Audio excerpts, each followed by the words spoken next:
Assalamualaikum warahmatullahi wabarakatuh, teman-teman semuanya dimanapun Anda berada. Berjumpa lagi dengan saya, Edi Sharma. Kali ini teman-teman semua, saya sangat gatel mau membagikan informasi ini sama teman-teman supaya tidak ada yang menjadi korban dari apa? Dari yang sekarang lagi marak. Lagi marak itu adalah pinjaman online. Ini yang bikin gemes gitu. Banyak orang yang saat ini sampai mereka mengalami bunuh diri, kemudian diteror, kemudian dibully gitu.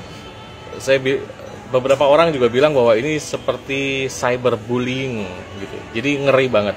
Buat teman-teman yang belum pernah mencoba, saran saya jangan sekali-kali Anda mencoba hutang atau pinjam uang lewat online. Karena mereka tuh memberikan kemudahan untuk Anda bisa meminjam sejumlah uang dalam bentuk rupiah dan tanpa menggunakan syarat apapun. Bahkan syaratnya itu hanya KTP saja, kemudian Anda isi aplikasi di dalam aplikasi online itu dan Anda mendapatkan uang itu. Pada saat pinjam itu mudah, tapi pada saat Anda telat membayar ini yang sangat bahaya.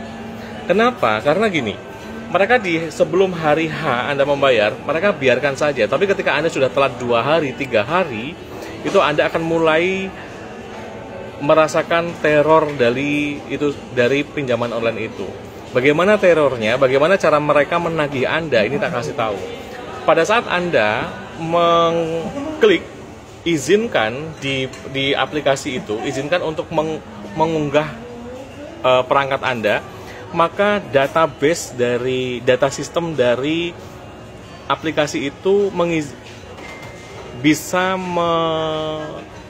mengambil semua data kontak yang ada di handphone Anda, bahkan email-email mereka juga.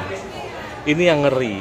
Nah, sehingga ketika pada saat nanti Anda telat membayar, semua database kontak Anda yang 300 orang, 500 orang, 1000 orang itu, mereka semua akan diteror oleh oleh aplikasi pinjaman online itu.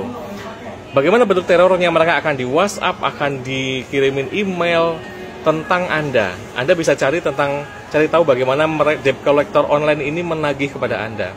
Dan itu akan mempermalukan Anda di hadapan seluruh kontak database Anda. Kebayang nggak?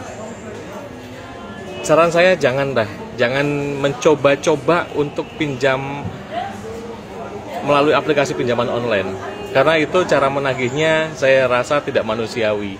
Seluruh database Anda akan ada kontak semua, sehingga mereka, database Anda, data kontak-kontak teman-teman Anda semua itu, mereka merasa terganggu dengan Anda karena Anda belum membayar ke pinjaman online gitu. Jadi sehingga ketika mereka merasa terganggu, mereka akan ngontak Anda.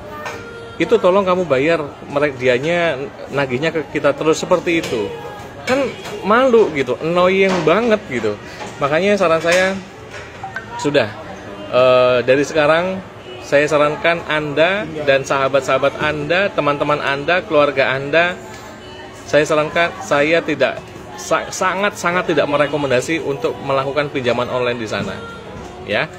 Itu saja pesan saya, karena ini sangat marak sekali. Saya khawatir Anda terjerat dengan pinjaman online itu, sehingga saya harus membuat video ini untuk Anda semua.